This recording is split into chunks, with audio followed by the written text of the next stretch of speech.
Well, I don't know how they're going to hook the cameras. Running the cameras themselves.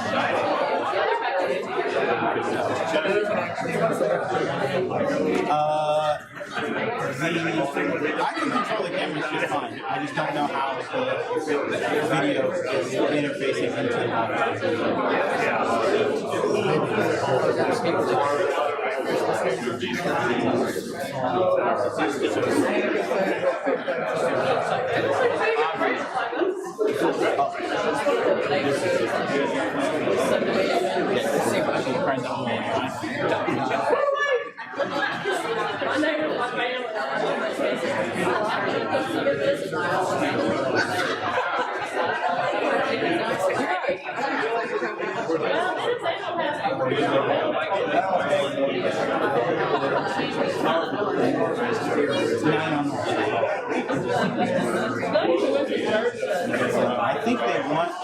I think what I was hearing was they were planning on just a place setting up or something.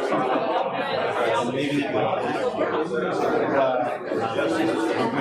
It's fine. Somebody was saying they were so worried about using my mom. No, it's really not that hard to adjust, and I think there will. I'll probably move it around a little bit, but most people who get trained on it because it's not really necessary. If somebody's standing a little bit further out, you might be zoom out.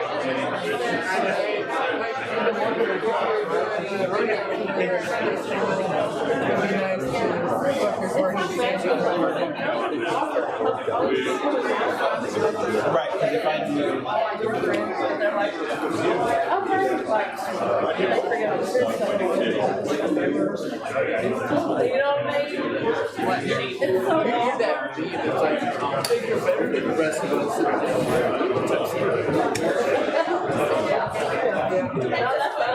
Normally we'll have it set something like that. Sunday school. I wonder if there's like if you could have it go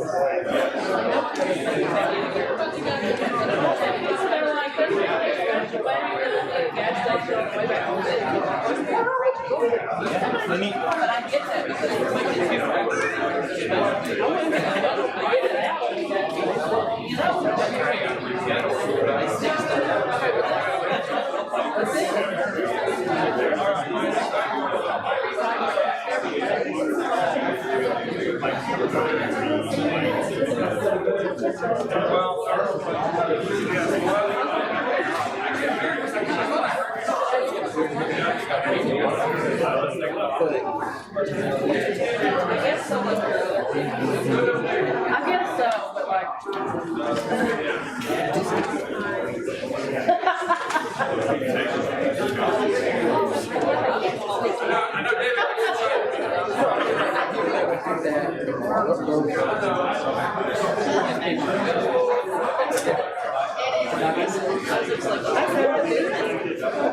It's the same one.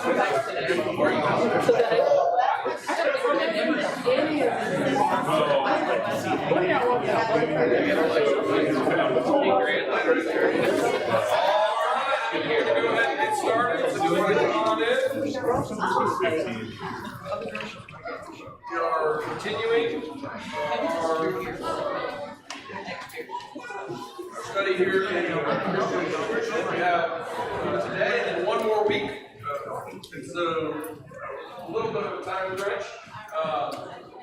But this division of the board shows my plan. We'll see if this actually holds true.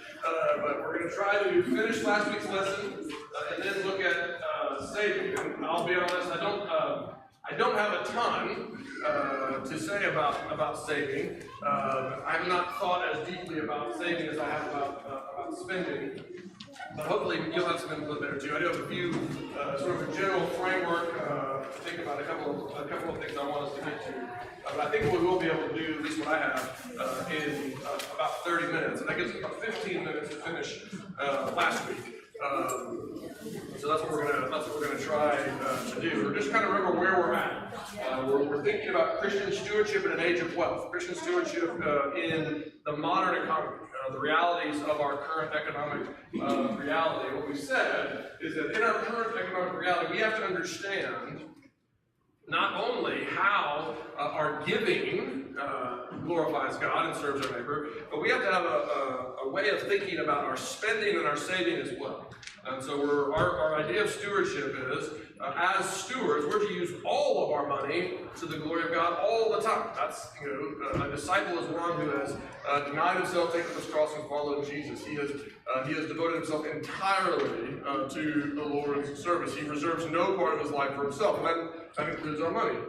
Our money is entirely at the Lord's disposal. We handle all of our money as disciples, and so that has to apply not just to our giving. We're going to talk about giving is going to be our focus next week.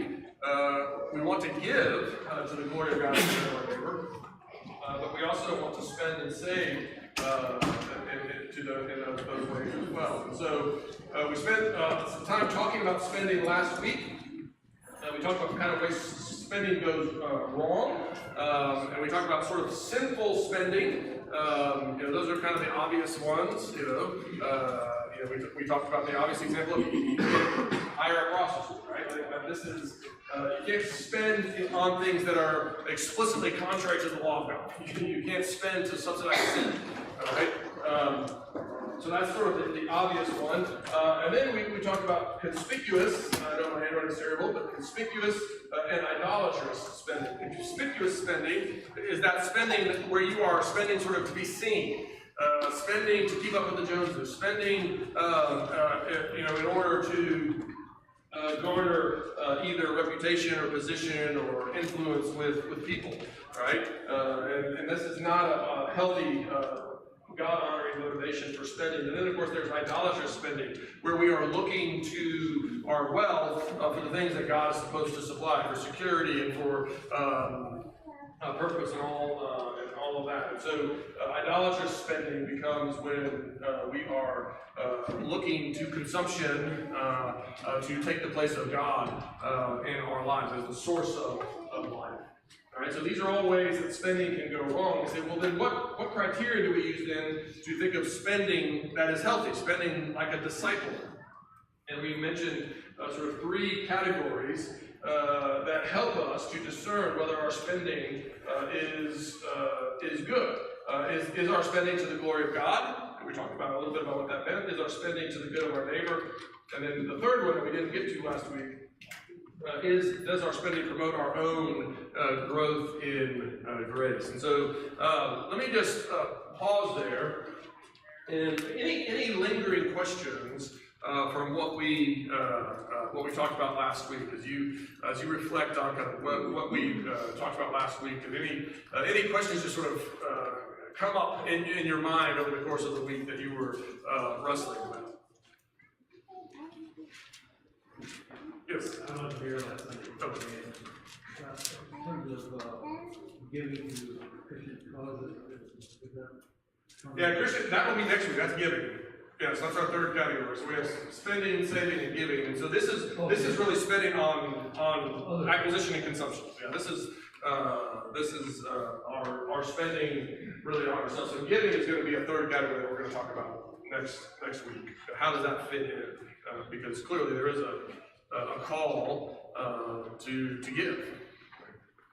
C.S. Lewis once said, and to me it's been functional, powerful, if we live at the same level of affluence as those who make the same amount of money as we do, we're not giving enough of it away. Yeah, certainly. I think that's right. That's actually one of our principles. Remember, that as Christians, we're not only not supposed to live beyond our means, we're actually not supposed to live at the end of our means. And that principle comes out of this idea of not harvesting our fields to the margins and making sure that we have something left over to give. Yes. I just had a question. Yeah. Based on what he said, if I'm hearing it correctly, my personal, the way I see it is what I'm hearing is I would maybe be tempted to be almost have a judgmental mindset if I'm looking at what other people do and go, well, I'm going to do better than what other people are, and then possibly end up with a holier-than-thou, self-righteous pride issue. That might just be me. Yeah, well, probably not just you. But yeah, we actually talked about that last week a little bit as far as these principles. We're not using these principles to judge somebody else's spending. Remember what Paul says. He says they are not your servant. They report to their master. They're accountable to him ultimately. And these issues of spending and where we spend and how we spend are complex issues, and so we can have these conversations. Remember what we said last Sunday. We can have these conversations in the context of our church and in the context of our relationships with one another, and that's actually good. Remember, we said that if you're inclined to keep your spending secret and not talk about it, that's probably not a good sign. If you don't want anybody to know that you spent on this, there may be a sense of humility there, but there also maybe something out of whack there. So we do want to have the conversations together of, hey, is this appropriate? Is this an appropriate thing to spend money on? Is this a good use of the wealth that God has given me? But at the same time, ultimately, we want to be concerned about our own spending. Are we spending to the glory of God? Are we spending like disciples? And leave the question to others as they answer for themselves before the Lord. So yeah, I think that temptation to judgmentalism is certainly always there. And we want to avoid that. But let me push in then to this third category. As we said, there's kind of three ways that we can evaluate our own spending, our own consumption, and that is it to the glory of God? Is it to the good of our neighbor? And then finally, is it promoting our own growth in grace? And so that obviously raises the question: well, how can our own spending promote our growth in grace? What does that even mean? When you hear that, what comes to mind? What questions come to mind? How can spending promote growth in grace? Any thoughts on that? First of all, maybe we should define the term. What is growth in grace? What is growth in grace? It's not a trick question. You can answer it. What is growth in grace? The phrase comes from 2 Peter, all right? And the idea is that we are growing up in the grace of the Lord, that we are being conformed more and more to the image of His glory, all right? So it's not necessarily growth, it's not just growth by grace, that's true, but it's growth in grace, God's gift, it's growth in God's gift. Peter uses a similar phrase in his first letter. He talks about growing up into our salvation. And so it's the same idea of growing up into conformity to the image of Christ. We're becoming the people that God has whom He created us to be and whom He has now redeemed us to be. So it's promoting our sanctification. All right. So how does spending do that? Well, spending creates within us just an attitude of gratefulness and thankfulness, and you can see how you can use something in our lives and in the lives of others. It just creates and it grows within us. Yeah. So part of it, go ahead. No, I was just gonna add, when I think of growth and grace, I'm thinking, what immediately comes to my mind is investing in education and even Christian education for myself, or, when I first started my undergraduate, I was an older student and I had been working with a Christian organization, and I had this sort of idea that I'm gonna go and get this education because God has given me certain gifts, and I want those gifts to be maximized. Yeah. I want to be able to use them to the best possible purpose, for His glory. And so it was an investment in that. But I also think just like buying books that we read together in book groups or that kind of thing, that's a way for me to learn new things and reflect on God's grace in ways that I Yeah, so you're talking about sort of more the direct investment in growth, right? That's one way of consumption, right? We can directly invest in things that help us, all right? And that might be books, that might be other classes or things like that we participate in. It might be experiences. We have, whatever you think of, some short-term missions trips. There are examples of what we might call vision trips, where you're catching a vision for the church in other parts of the world, and sometimes it's not even just the church, but just exposing yourself to other cultures, going and seeing. All of these things are things that equip you more and more to live like Christ in the world, right? And so there's sort of a way in which our spending directly is an investment in our growth, right? But let's be honest, that's not, that's not the lion's share of our spending, all right? Sometimes people say time is money. Mm-hmm. Time I spend with you, I could have been doing something that would make me some money. So I wonder if that factors in here, the time you spend with people or doing things with people and so forth, is a way of growing in grace.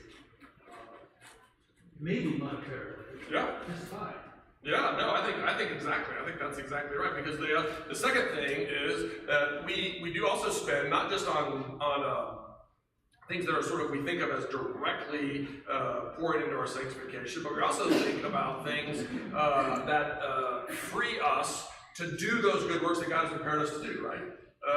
And time is one of those. If you're spending money on a car so that you're not walking to work. All right, now that may seem obvious in our culture today, but that's real, right? That's like part of the good work that you've been created to do is the job that God has given you to do. All right, that's part of how you serve your neighbor in the world is by doing the work that you've been given to do, and the things that you spend, money for work, money for clothes, and for technology, and for your computer, and those things that allow you to do your job well. Again, you're investing in your ability to do the good works that have been prepared for you to do. And part of what you have to understand about the way sanctification works is that sanctification works in the same way that a lot of other exercises work. You've heard me say before, how do you learn to run? Well, you learn to run by running. All right? And how do you learn to do the good works that God has prepared for you to do? You learn to do the good works that God has prepared for you to do by doing the good works that God has prepared for you to do, by applying yourself to them, by getting out of bed and going to work every day and doing your work as unto the Lord, and by coming home and being a good neighbor to the people whom God has put around you, by being a friend to the people in your congregation, and the money that you spend that allows you the freedom to do that is, again, part of how your spending contributes to your growth in grace. We're not suggesting that, well, if you didn't spend this in exactly this way, that it would have undermined your growth in grace. We're just saying that when you do spend to allow yourself to live the life that God's called you to live, that's a good thing, because what we have to understand about our holiness and our sanctification it's not a discompartmentalized part of our life. It's not these few things that we add into our life. As you are enabled to do all the work that God has given you to do, that's part of you growing into the person that God has created you to be. Your entire life is involved in your sanctification, and so therefore your spending that frees up time.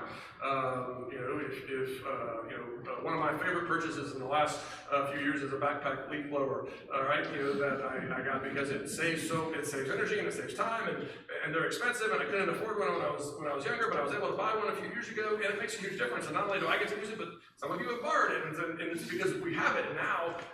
It's something that can be used because. But does that contribute in growth and grace? I would argue that it is. It's because it's allowing us to spend time with our family. It's allowing us to live the life that we've been called. We don't normally think about sanctification that way. I want to come back to what Kathy said because I think she's on another important side of this. Paul talks about the fact that God has given us all good things to enjoy. All right, and I wonder if you think about that as well. That when you enjoy the good things that are available, God delights in that. I mean, I'm suspicious that a lot of us feel that God is, sort of tolerating us when we enjoy good things. Because, I should have spent it on something else, but he understands, I needed that break or whatever like that. How often do we think of God delighting in our enjoyment of the good things that he has provided? Now again, there's a way to consume good things that is not healthy. But at its essence, the delight in the good things of creation is something that God designed, and it's something that he delights in. And so when we are allowing ourselves to enjoy those things and receiving those things with thanksgiving, that actually we are actually living into the life that God has created for us. Sam, yes? Yeah, there's actually this beautiful part in Deuteronomy. Let's see, it's Deuteronomy 14. God tells them, when I've blessed you in the land that I've sent you into, and you have the tithe that you're wanting to return back to the Lord. If the journey to Jerusalem to offer that tithe is too much, you can turn that tithe into money and then use that money to buy, he says, whatever you desire, oxen or sheep or wine or strong drink, whatever your appetite craves, and you shall eat it there before the Lord your God and rejoice, you and your household. It's a beautiful provision that he would just allow his people to enjoy the good things that he has done. Yeah, so as we hear that, obviously, as always, we have to remember the full scope, right? There are dangers associated with wealth. There is the possibility of wealth distracting us from our discipleship. We spend a good bit of time talking about that, all right?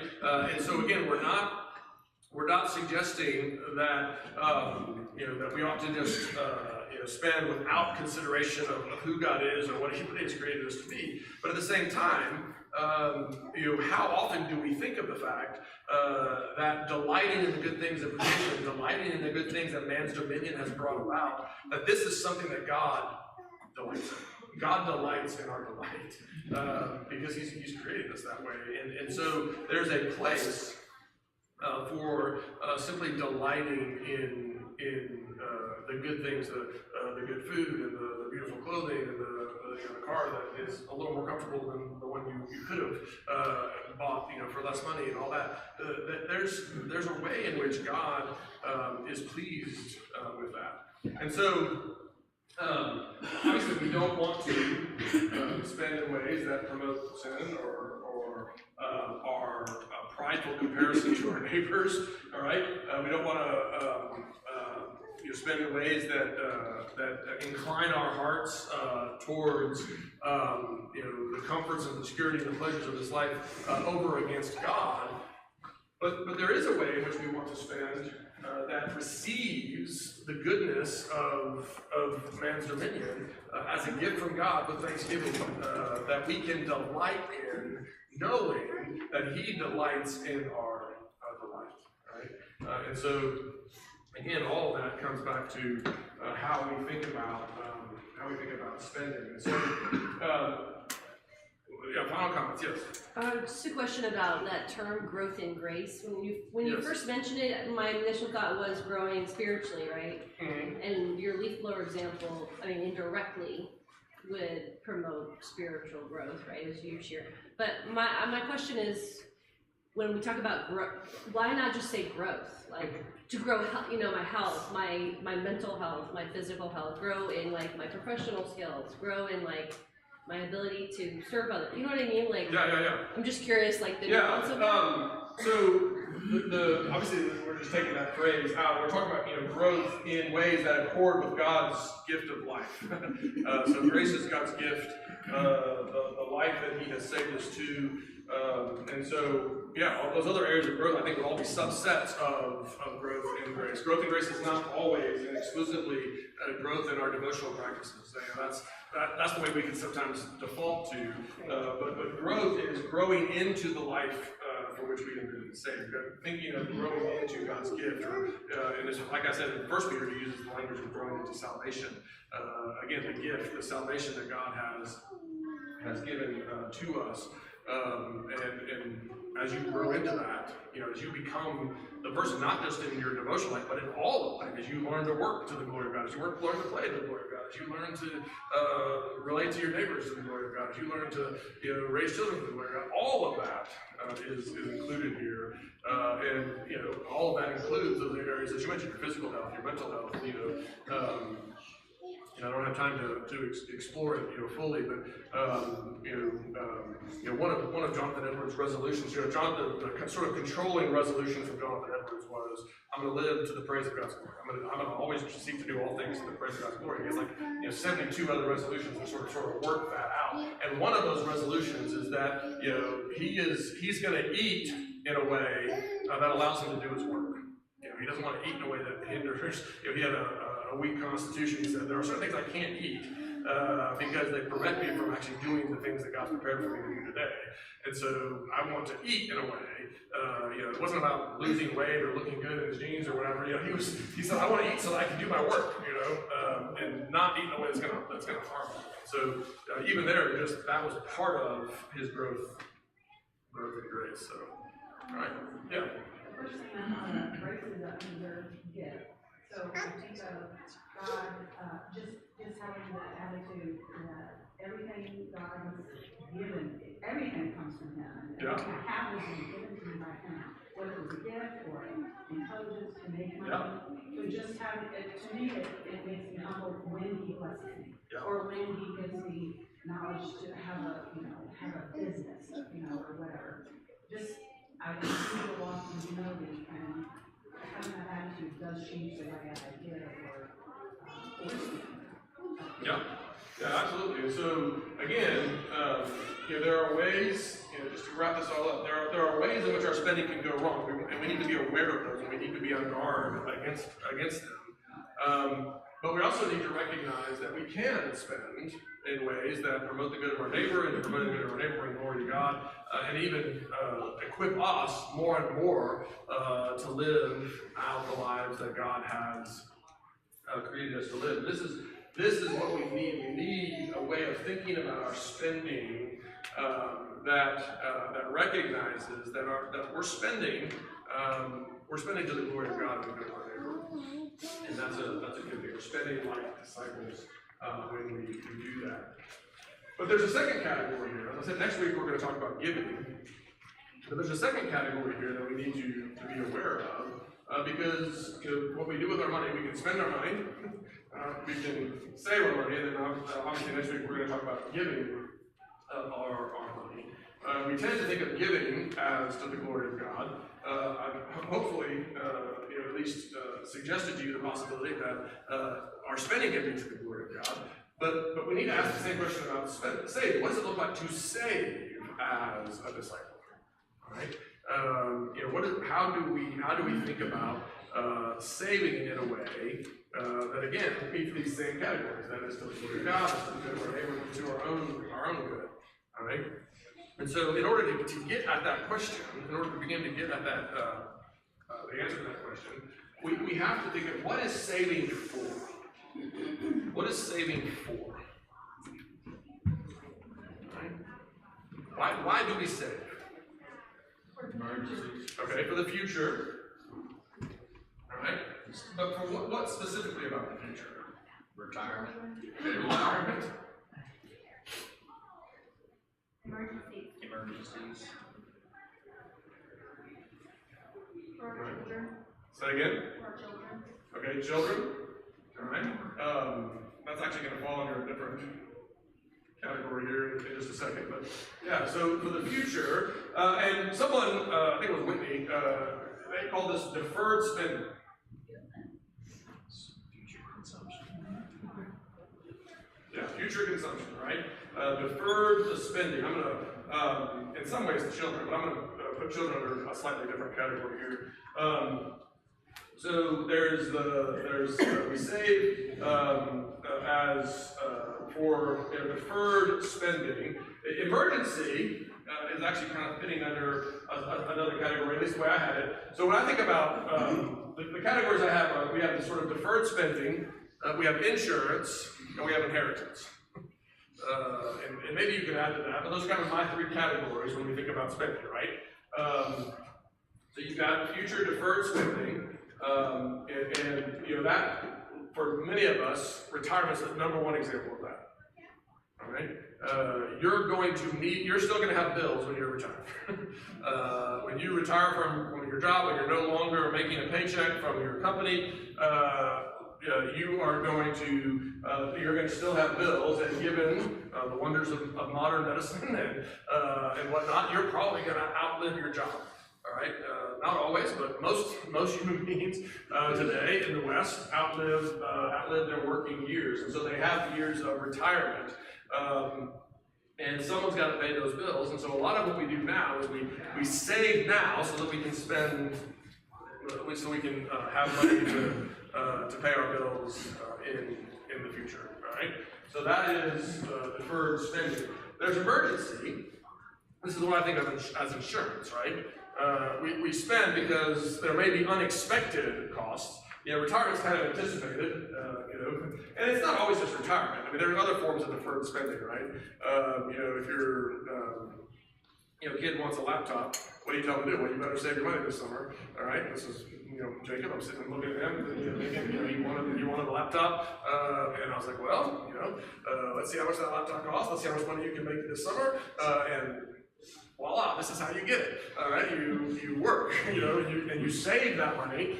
So it's not deferred to the end of his working life; it's just deferred to the end of the summer, right? But you're saving it for something in the future.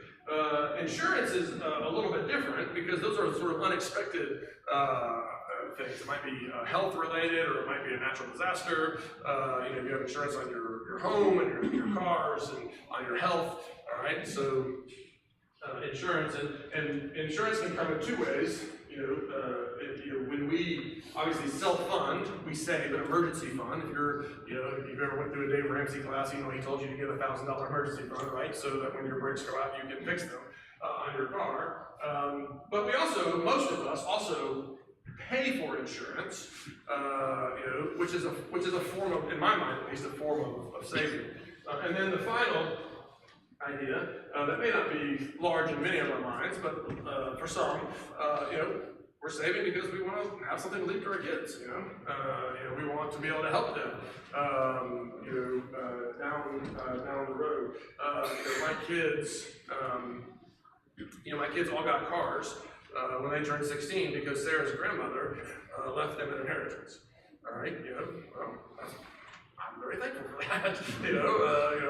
I thought that was extremely helpful because it's very helpful for me for them to have cars, and I probably couldn't have bought them cars, And so Sarah's grandmother left an inheritance. Right? That bought my kids cars, and that's a good thing, or at least it was, from my perspective, a good thing. So we look at each of these: deferred spending, insurance, and inheritance. All right. what biblical warrant do we have? We've kind of just said, this is what we're doing. Is there a biblical warrant to justify deferred spending? Yes, I've heard yes. Give me an example if you can think of one. It's in the Bible. Somewhere it says that's There's a verse that says something about providing for your family and leaving something to your kids. So that's certainly inheritance, right? The godly leaving inheritance to the children's children. There's certainly the idea of inheritance there. That seems to be a good thing. Joseph did pretty well. Yeah, Joseph. How Joseph kind of looks at deferred spending a little bit, or you could also maybe call it emergency too. But what do you have in mind there? Well, just setting aside emergency funds, because they knew they were going to get salmon. The thing that's interesting, yesterday somebody sent me a website for something like 500 Christian organizations. You can click on there, find out how much their CEOs are making, and find out how much they have in reserve. It's amazing.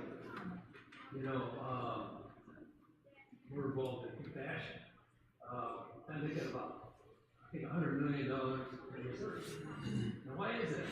Well, because people supporting orphans and stuff die. So what are you going to do? Well, until you get some other money, you pull on reserve and all that sort of stuff. Yeah, or someone stops giving, you don't want the people you're helping all of a sudden to be left out in the lurch. So yeah, absolutely. And so you kind of see deferred spending and emergency, maybe more intertwined than we're aware. But you mentioned Joseph as an example of deferred spending or emergency, whichever one you want to see it as. But Joseph's told there's going to be 7 years of plenty, followed by 7 years of want, and the plan is, well, let's save a portion. I think it's a fifth. Is what I can't remember the exact details, but I think it's a fifth of the harvest each of those 7 years, so that there is grain to be had during the 7 lean years. Go to the ant sluggard. Yeah, that's probably the classic text, right? The ant is held up as an example of someone who prepares for winter, right? And again, like I said, as I'm talking, I'm realizing there's more of an overlap here between deferred spending and insurance. But nevertheless, there's this idea of preparing for the future. Now, when we start thinking about deferred spending and having money for retirement, that does raise a question. How many of you have heard sort of pastors discuss the very idea of retirement before? I mean, is this a conversation you've heard? Like, what does the Bible have to say about retirement? Well, priest retired at 50. Priest retired at 50, right? Yeah. All right. Others? The Bible doesn't really mention explicitly retirement, as much as I understand it. Okay. Well, yeah, it doesn't use that language, but we have priests retired at 50. We have the recognition that people in old age are not going to be able to make their daily bread that day. That is there. That is in the scriptures. And so the idea that as you get older, eventually you are not able to work to pay your own bills. That's part of human life. That's been part of the human condition from the beginning, right? All right. And so, what does that mean? All right. Is it wise for us to be preparing for that now? Right? Is that good? Well, because the reality is that the amount of years that you have after your ability to pay your own bills by your daily labor is much longer today because of modern medicine and because of all that. All right. So when people say that the Bible doesn't mention retirement, what do they mean? Because I've heard that a lot. I've heard that. I mean, I'm assuming you guys have all heard that. Oh, the Bible doesn't really mention retirement. You've probably heard that. But the Bible does acknowledge that there's going to come a time when you're not able to work to pay your own bills. So what is it? What do we mean when we say that the Bible doesn't talk about retirement? What we mean. Sorry, I didn't even get a chance to answer the question. Yeah, sorry, I'm going ahead for time. It was a rhetorical question. What we mean is that the Bible doesn't envision a time of your life where you set aside working to be entirely devoted to leisure. All right. And so when people retire, what are they retiring from? They're retiring from the work that has put food on their table and a roof over their head. All right? It doesn't mean that they are retiring from the good works that God has prepared in advance for them to do. All right? So do you stop working in retirement? Well, you know, some of the retired people I know are some of the busiest people I know, you know, because there's lots of good that they can continue to do. All right? They're not continuing to do the work that is paying their bills, but, you know, some of the work that is envisioned in the scriptures is the work of prayer. You know, some of it is the work of hospitality, some of the work of just being a friend. There are things that people are able to do. I know people who are able to devote themselves to work that doesn't pay very well because they're no longer having to work to pay their bills, right? I know people, you know, one man who was able to serve on the board of a couple of nonprofits that he was never able to do while he was working to pay his bills, because those nonprofits don't pay anything. You know? Helping them doesn't really do anything. But now that he's no longer having to work to pay bills, he's able to devote himself to other good works. And so I would, when people say the scriptures don't talk about retirement, we have to ask what that means. All right. The scriptures do envision a time when you will no longer be working to pay your bills. But the scripture does not envision a time when you will be fully devoted to leisure and just doing your own thing. All right. Now, do you spend less time working? Yes. You know, and you know, I know from my dad, in my dad's experience, you know, he stepped down, you know, from his full-time pastorate when he realized, hey, I don't have the energy to do the work anymore. But he continued to teach Sunday school classes here and there, teach Wednesday night classes as he was able. He continued to do. He was still a member of the Covenant College Board. He was still a member of the Presbyterian M&A committee. You know, he still preached throughout the presbytery when smaller churches needed him, and so he was still active. He was still working. He just didn't have the energy to do the full-time job of a pastor anymore. So what does all that have to do with how we think about you know, deferred spending, especially related to retirement? You know, I would suggest this, that as you are able, you know, there is no Bible verse that at least I know of, that you can be used to explicitly justify, you know, saving what you need to save in order to maintain your standard of living after you retire. That's what every retirement consultant will tell you, right? Like, they'll tell you, this is how much money you need to not have to impact your standard of living when you retire. And if you've been to one of those consultations, you know, they are astronomical numbers, and you're like, whoa, I don't think that's going to happen. You know, I don't think I'm going to be able to save that much money. But while there's no text that explicitly refers to that, there are many texts that refer to planning for the future, you know, planning for future expenses. There are texts that recognize that kind of planning is good, and so I think we can extrapolate and say that you know, spending, you know, saving to be able to pay our bills in the future is a good thing, but at the same time, I think we need to be wary of the idea that the modern retirement paradigm is based almost entirely on the idea that you're on your own. Where Scripture seems to suggest that children come alongside their parents as well. All right, and so you know, again, how you balance those two in your own mind, there's a lot of work to be done in thinking about that. I know, you know, when my grandmother was in assisted living, you know, all of her grandkids were able to contribute to help pay some of her bills, and they were as able, you know. Some of her grandkids had more money than others, some, you know, and some were able to carry the bulk of the load. Others carried what they could, and that was a beautiful thing to come alongside. But she had also planned well, so she was carrying a portion of the burden as well. But you know, I wouldn't want to give the impression that, hey, if you're not saving to pay all your own bills in retirement, then you're somehow delinquent as a Christian. All right, a lot of times, my dad would sometimes joke. He says, "My kids are my retirement account." And he's spending what he makes as a pastor now to raise up his children in the Lord and to equip them to be productive members of society down the road.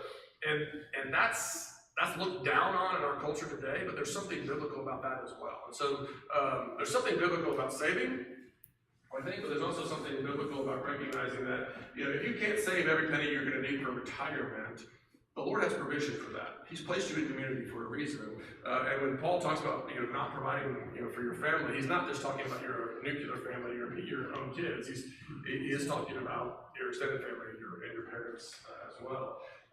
Insurance is obviously similar to that.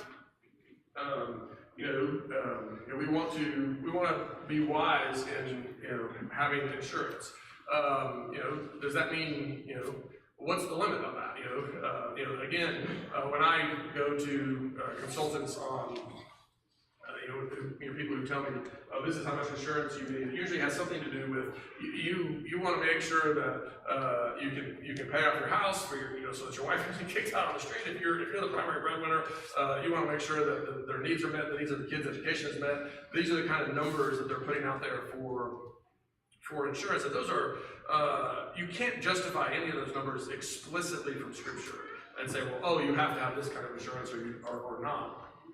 But the idea of insurance, is, I think, it can be tied to the idea of preparing for the future in a wise way, making an investment now.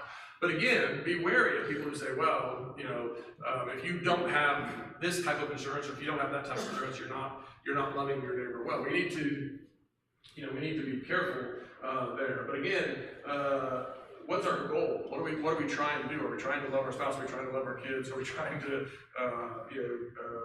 be wise in the way that we prepare for the future? And then, of course, inheritance. In my mind, inheritance is more of a byproduct of preparing for future eventualities that never happen. There are rare cases where someone's business prospers so much that they're able to set aside money and able to have an inheritance. And there, I don't have a lot of time, but wisdom questions about how much is good to leave to your kids and how much is good to give away. Those are, if you are in the rare situation where you have a windfall, you have an abundance, I know people who have done very well, and they have set aside money for their children, help them with their, buying a house when they get married and all that kind of stuff. But they also give away huge amounts of that as well. And again, my point would be is as we reflect on these, we have principles to guide us. But very rarely do we have like a Bible verse that says, this is the way a Christian needs to do it. And I would encourage you to be wary of anyone who says to you, this is the Christian saving plan. This is the way Christians save. This is the way Christians buy insurance. This is the way Christians do this. We need to be cognizant of what we're doing. All right, what are we saving for? Is it right to save? It's right to prepare for the future. It's right to prepare for future bills. And it's right to prepare for emergencies. It's right to desire to have something to give to our children, to establish them, when they go. Again, Sarah and I bought our first house in Asheville because Sarah's dad gave us a portion of what he thought would be our future inheritance then, because he realized, oh, the Asheville housing market is out of your league. You can't afford a house in Asheville. Let me help you, to buy a house. And so he gave us a portion of what was going to be our future inheritance when we moved to Asheville and realized we couldn't buy a house. That's was that a good thing to do? I thought so. I thought, but again, that's money he could have given that money to compassion. He could have given that money somewhere else. But he gave that money to his children to help establish us. And those are things that are good. And so as I said, I don't have a lot of clear,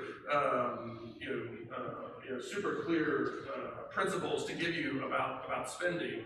But what I want to leave you with is I want to leave you with just this idea of what are we saving for? Saving is either deferred spending, it's either insurance, or it's inheritance. This is what we're saving for, and there are biblical warrants for each of those, but there's not a prescribed plan for exactly how Christians ought to do those. And so again, what I want to encourage you towards is being aware of what you're spending towards, and then encourage you to be in conversation with other believers and say, hey, what do you think about this? Right? Again, money, sex, and politics are the things we don't talk about, and they're things that we ought to talk about. We ought to be in conversation with one another about these things. Is this an appropriate amount to be saving? Is this an appropriate amount? Is this an appropriate amount of insurance? Is it appropriate to set aside this money for my kids' future? As we think about our saving, I want us to think about, not just buying into the world's paradigm for here's how you have to save, or here's how you have to have insurance. There's wisdom in those, but I want us to be thinking about, how do I do this in a way that magnifies the glory of my King? All right, because there's a place for saving, but we need to wrestle with how to do it well. So, questions or thoughts or comments here? Just on the whole idea of children and the scope and sequence of life, if I name these 4 colleges, I'd like everybody to go home this afternoon and look at the return on investment, as well as if you in your monthly budget could afford to send a kid to Carson Newman, Lipscomb, Tribeca, or Covenant, given your current budget. Could you spend, and I'm not talking about Grandma and Aunt Tilly helping out, I'm talking about with your current finances, could you afford to send one kid to college? I'm not talking about the lead professors whose kids for Cleveland State paid the way. I think that there's probably less than half of us that could do that. So, I don't know. I know the Queen of Sheba was impressed with Solomon. He prayed for wisdom. She showed up. He had horses and oxen and peacocks and apes, but it's a different culture now. So I think Kathy hit it well. Invest in the future for education, but maybe welding school is better than a 4-year bachelor's where you're going to make $34,000 and you've got $100,000. Yeah. Well, we can certainly talk about the value of education another time, but again, we'll just wrap it up there. And go ahead. Can you expand a little bit more on that life and leisure comment in terms of retirement? So, what is life and leisure compared to just taking it slower? Yeah, I think taking it slower is the right way to think about it. But you're still you're not being productive in the sense of the work that puts a roof over your head, but you are still doing the good works that serve the common good of the community, whether that's being a neighbor, whether that's prayer, but you're doing it in a way that no longer is gainful in the eyes of the world. And so you need to prepare for that day when you're not able to actually do the work that puts a roof over your head. But it's not now, I worked, it's not working for the weekend or working for retirement. God still has good works for you to do even after you're done working for a paycheck. And you need to be cognizant of the fact that your life, you are still a servant of the King, seeking to do good, even in retirement. And again, that may be any number of things, and we could, talk more about that another time. But the idea is not just that, well, now this time is mine. I can spend it. I'm no longer concerned about my neighbor. I'm no longer concerned about the community. There's still an awareness of God has prepared good works for me to do, and I want to do those. Until the day I die, until He calls me home. It's just no longer in the good works that pay your bills. And so there's a change there. There's a place for leisure. I'm all for leisure. And there's a place for leisure even before you retire. And people who aren't able to take leisure, are at a disadvantage. Because it's part of the rhythm of life, and people who just choose not to take leisure are foolish, and so they're not serving themselves or anybody else well by doing that. So let me close this. Father, I thank you again for this conversation. I thank you for this opportunity just to pause and to think about these things. Father, we acknowledge that we don't have all the answers, and there are questions that befuddle us. But Father, I pray that you would give us the grace we need to desire to use our money, especially our saving, in the service of your kingdom, and that you would give us the humility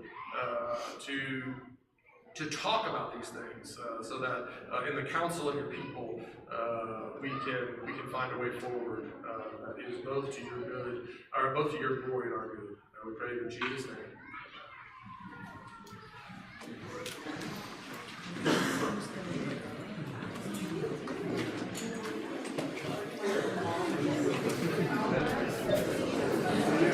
Friday night, party at the Williams, right?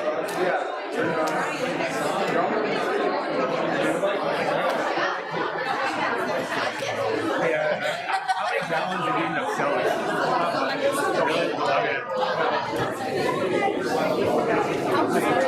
It was great until I tried to drive. I was just tired.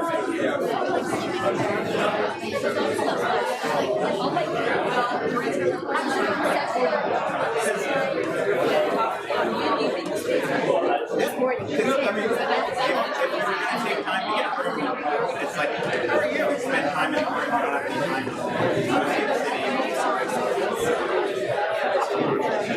We went to Milwaukee and Chicago on Thursday.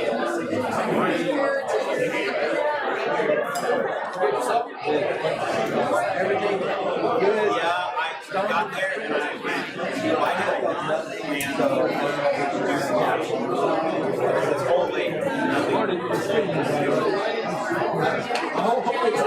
I'm hoping that's what it is. It has to bubble around. That's all I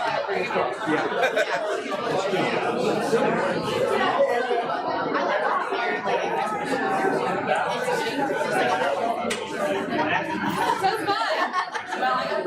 Right? We have this one? Then I think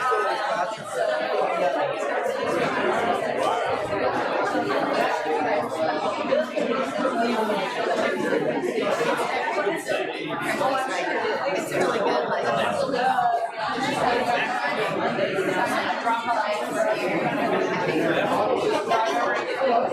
Okay. Yeah. Do you have a I'm tired. Yeah, I can only imagine. It's made me feel old. Oh, wow.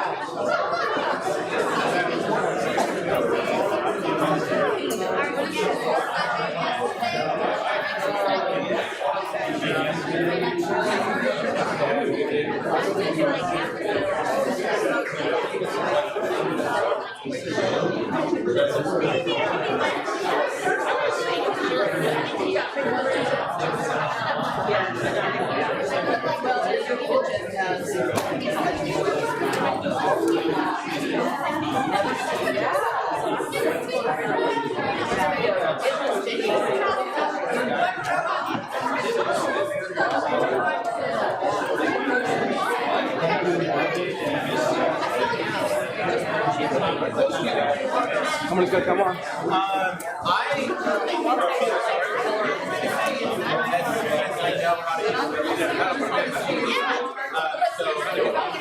I don't know. I didn't want to change I want to set it up yet. Cameras on there. Jacob actually had them on during the they weren't going anywhere. But he's messing with them. He's of the opinion that we're going to need to be I don't necessarily know I kind of rather have been at least first. I need all the things. We still need all the things that even if we But I see it kind of I see it all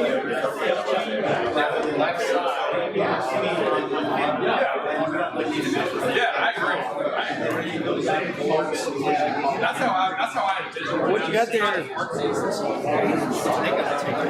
Where did? I just think that'd be better. That's a good story. And that's just like pushing back. Because I'm It's simple, but I don't notice the assets. The only thing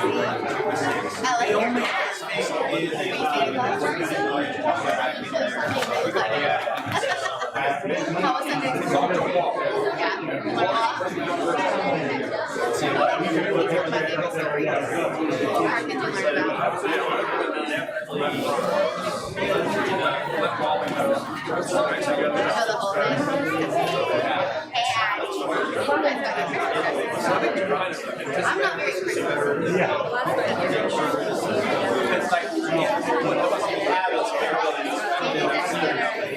Sweater, but I've read. take one apart.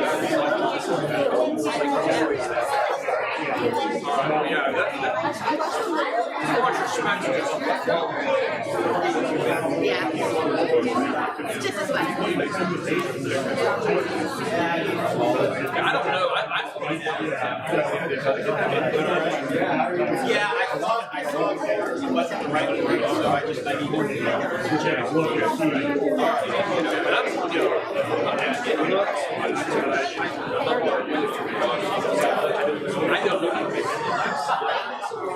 my hope is that you at least have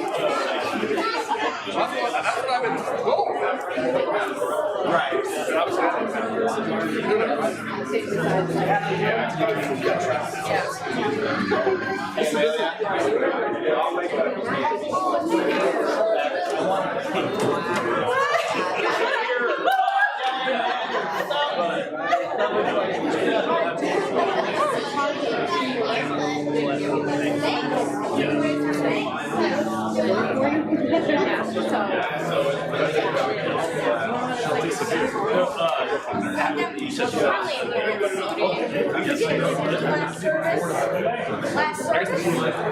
Correct, yeah, that's why I didn't see it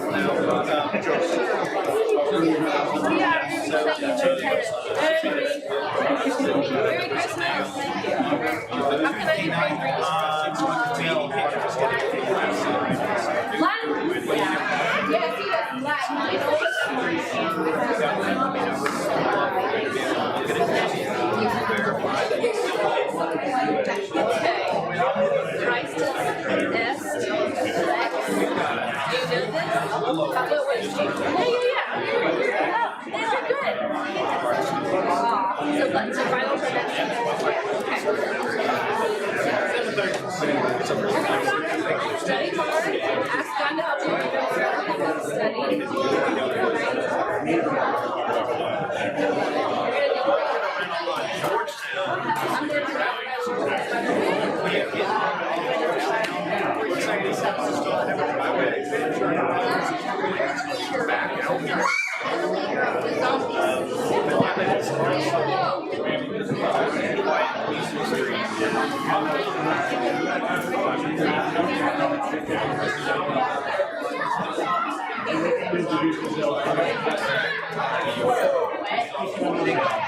Ready?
couple jumpy off. That is bad for You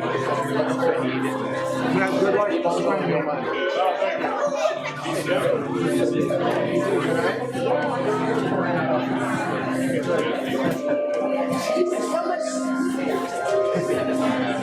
This is all for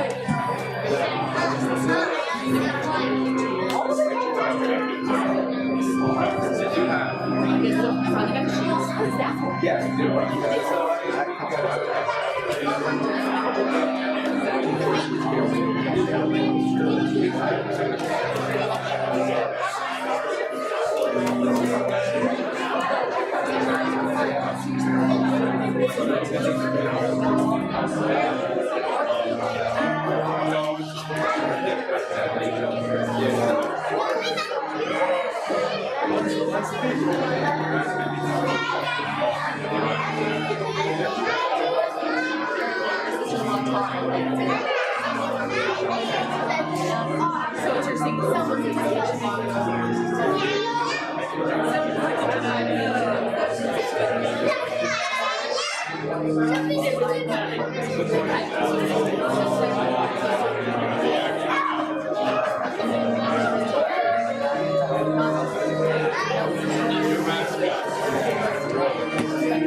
Grace, peace, and God our Father and the Lord Jesus Christ. Welcome to the Sunday morning worship service at Trinity Presbyterian Church. We are glad that you are here with us this morning. Let me ask if you're in the foyer to come on in and find your seats. I do want to welcome any of you who are visiting with us. Let you know there's a form you'll find on the back page of the bulletin that you can fill out and place in the offering plate when it's passed later in the service.